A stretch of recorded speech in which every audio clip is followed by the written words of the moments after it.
Шановні колеги, вельмишановний пане президенте, від імені Верховної Ради України дозвольте висловити щиру вдячність вам особисто та всій європейській спільноті за єдність та тверду і непохитну підтримку нашої держави у ці складні часи. Від початку повномасштабного збройного вторгнення Російської Федерації в Україну наші партнерські відносини зміцнюються з кожним днем. Ми як ніколи відчуваємо потужну допомогу європейських друзів. Дякуємо, що разом з Україною захищаєте демократію, верховенство права та право на свободу і гідність для кожного громадянина. Підтримуючи одвічне прагнення українців жити в європейській родині, наша держава робить все можливе, щоб якнайшвидше розпочати переговори про вступ до Європейського Союзу. Щиро сподіваємось на позитивну оцінку Європейським Союзом результатів виконання нами 7 рекомендацій Європейської комісії. Ми високо цінуємо допомогу, яку отримуємо від Європейського Союзу – макрофінансову, військову, гуманітарну. Дякуємо за схвалення нової макрофінансової допомоги на 2023 рік. Це вагомий внесок у підтримання стабільності нашої економіки. Разом з тим для нас важливе поглиблення санкційного тиску на державу-агресора, у тому числі задля припинення ракетного терору, щоб повністю заблокувати можливість подальшого виробництва ракет у Росії. Розраховуємо на подальшу активну роботу і у цьому напрямку. Я хочу нагадати, український парламент 7 жовтня 2022 року звернувся, зокрема, і до колег з Європарламенту стосовно створення спеціального міжнародного трибуналу щодо злочину агресії проти України. І от буквально щойно Європарламент майже одностайно ухвалив резолюцію про створення спецтрибуналу для переслідування злочинів проти агресії України.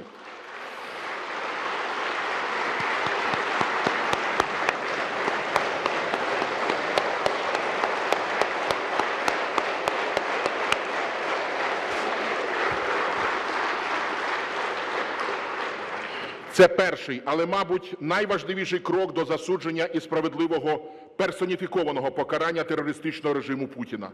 Упевнені, що разом з такими надійними друзями у Європейському Союзі ми здолаємо агресора, відновимо міжнародну справедливість та покараємо воєнних злочинців, які у 21 столітті чинять геноцид українського народу.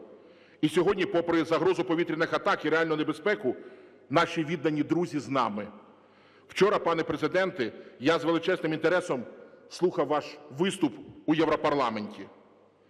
Послідовно і всебічно підтримуючи нас, ви рішуче виступили за надання Україні більше озброєння, передусім танків. Тому дякуємо вам від імені парламенту за це.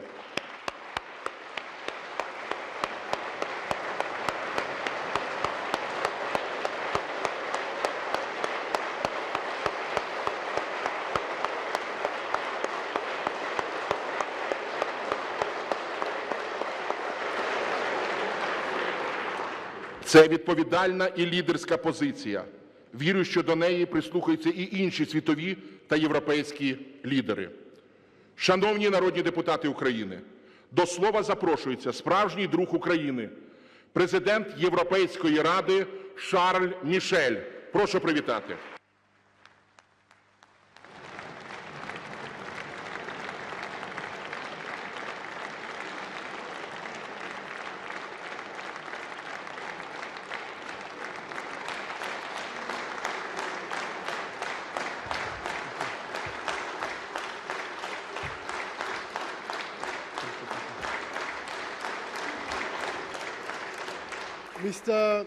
Mr. Speaker, dear Rusland, dear members of the Parliament, Excellencies, ladies and gentlemen, dear friends, first of all, I would like to offer my sincere condolences for all the victims of yesterday's helicopter crash. I also would like to offer my condolences for all the victims of this terrible war launched by Russia against the people of Ukraine. You cannot imagine how I feel moved to be here amongst you today. For nearly 1 year, the world has looked with horror at the war waged against your country, against your people. We are horrified by the suffering of your people. We are horrified by the devastation of your cities, of your villages. We are horrified by Russia's brutality, recently in Soledar, in Bakhmut, in so many other towns and villages across Ukraine. Russia's attack on an apartment building in Dnipro, killing dozens, is the latest crime in a long list of crimes. For nearly 1 year, the Kremlin has killed your citizens, destroyed your infrastructure, and shattered your cities, taking aim at your very right to exist. Why? Why? Because you exercised your rights as free Ukrainians. You stood up to choose your own path and your own destiny. You chose democracy. You chose Europe. So, by firing missiles at Ukraine, Russia is firing missiles at all that the EU believes in, attacking the very bedrock of our union, a union we have forged from the tragedy of World War II, anchored in human dignity, anchored in freedom and solidarity in an area of peace and prosperity. On Maidan, 20 years after gaining your independence, you Ukrainians, you decided to say, we are European. So today, I've come to Ukraine to tell you, the people of Ukraine, we are all Ukrainian.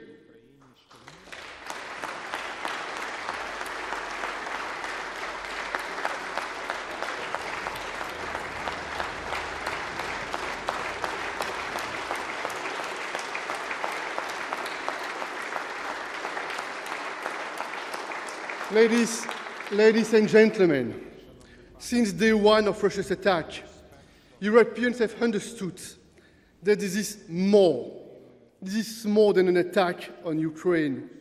This is an attack on us all, our common European values, our European security, our common European principles, our common European dreams. Dear friends, this is more than a war. This is a strategy of systematic destruction to force you into submission, to force your country into a vassal state. It is doomed to fail. It will fail because Ukraine is unbreakable. Ukrainians are resistant, united, brave, and rightfully proud. Ladies and gentlemen, Sir Winston Churchill used freedom and hope as a weapon to strike back and defeat the Nazis. Ladies and gentlemen, Nelson Mandela used his prison cell as a symbol of spiritual liberty to free his people and to transform his country. And today, Volodymyr Zelensky embodies your spirit of national resistance. I am absolutely convinced that the spirit of Churchill, the spirit of Mandela, lives in the heart of every Ukrainian today. I've seen it with my own eyes in Odessa, in Borodianka, and right here in Kyiv. You will win because of this spirit and because you are not alone. We are with you. From day one, Russia miscalculated. The collapse of Ukraine did not happen and will not happen. The EU is more united than ever, and our transatlantic ties are closer than ever. I have several memories engraved in my mind. In March 2021, I visited the front line in Donbass with your president, and I said that Russia is not a mediator, but a party to the conflict, and unfortunately, we were right. The sudden moment, in the early hours of February 24th, your president called me and told me it's more than an attack. This is a full-scale invasion against Ukraine. At that same evening, he addressed by video the European Council, the 27 European leaders. He told us it might be the last time we see him alive. I was shocked. We were shocked. And this was a watershed moment because we understood that bold decisions were needed for Ukraine, were needed for the security of Europe. And we also immediately understood that more than the fate of Ukraine was at stake, the fate of the European Union too was at stake. The future of our continent was at stake, and all that the EU's founding fathers believed in was at stake. And less than 6 months later, in June, other fundamental moment, we took a decision that was inconceivable to many only a few weeks before. We decided to grant candidate status to you, Ukraine, so the question of the EU membership has been answered. Ukraine is the EU, and the EU is Ukraine, and we must spare no effort to turn this promise as fast as we can into reality.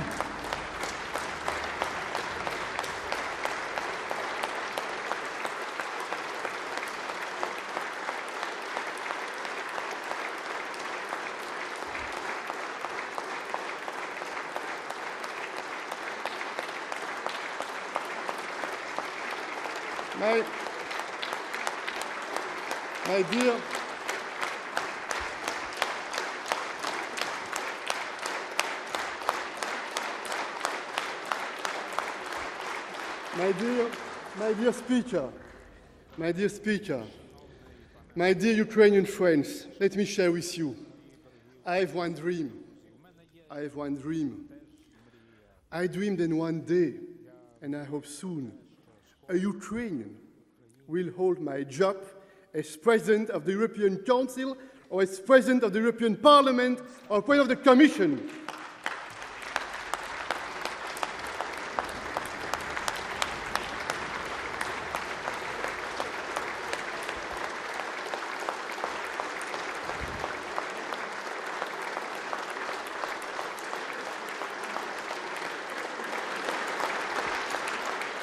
Dear members of the Parliament, right here, right now, today, we are also determined to help keep your country and your state fighting fit. And that's why we have so far committed nearly 50 billion euros to assist Ukraine, of which 18 billion euros as guaranteed budget support for 2023, predictable, guaranteed. Our EU solidarity lanes have allowed to export of 45 million tons of Ukrainian goods, generating crucial revenues for your country. And we have provided a safe haven to many millions of your citizens, in particular women and children, who have sought protection and refuge in the EU, will continue to do so. We are determined to help you win on the battlefield. When President Zelensky called us on February 24th, he said, we need weapons, we need ammunition. And 3 days later, we formally decided to provide, for the first time in EU history, lethal equipment to a third country. Maybe this was the real birth of the European defense. In the meantime, weapons and ammunition had already started reaching Ukraine, and so far, we have mobilized a total of 11 billion euros in military support through the European Peace Facility and through our EU member states. In addition, we are training 15,000 soldiers through our military training mission, and we know that the coming weeks will probably be decisive.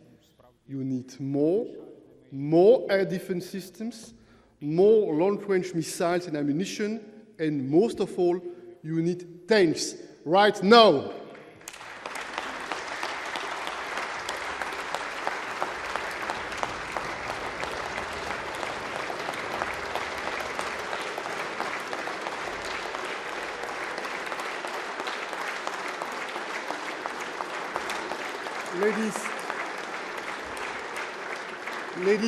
Ladies and gentlemen,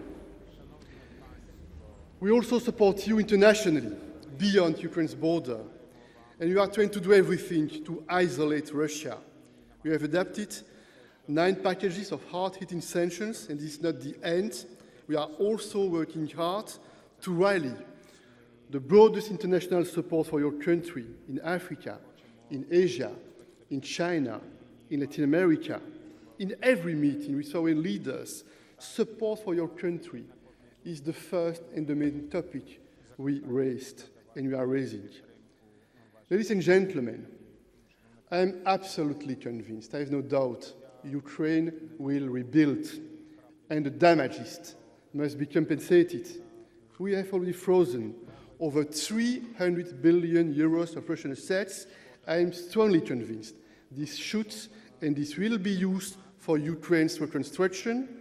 And finally, all those, without any exception, all those responsible must be and will be held accountable.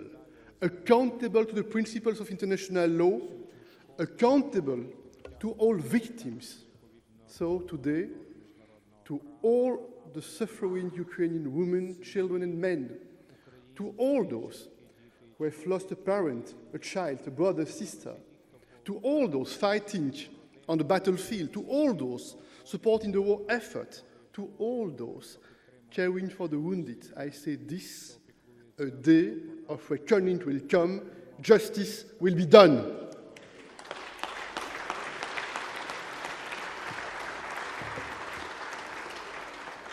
We know that you want an end to this war of aggression, and the EU shares this goal with you, and we therefore support President Zelensky's initiative on the 10-point peace plan. In a few days, we'll hold an EU-Ukraine summit with your president and his team. We'll discuss again all strengths of our support to your country, both in your brave resistance against Russia and on your path towards the European Union. My dear Ukrainian brothers and sisters, you have embraced freedom and democracy. You have embraced the values, the dreams we have in common, we Europeans. You have chosen to join us in our union, and for that, too many are paying the ultimate price. I will never forget this young boy I met in Borodyanka.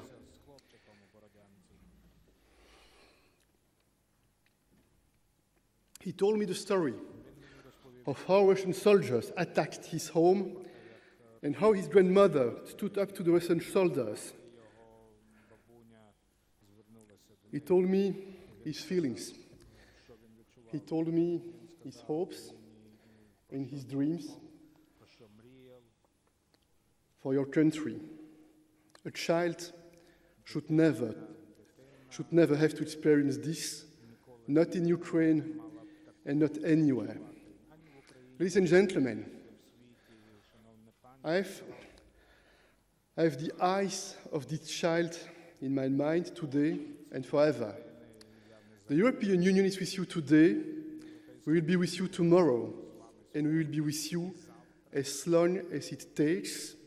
This war has caused so much suffering, so much pain, but I'm absolutely convinced that a brighter future awaits this boy of Borodyanka.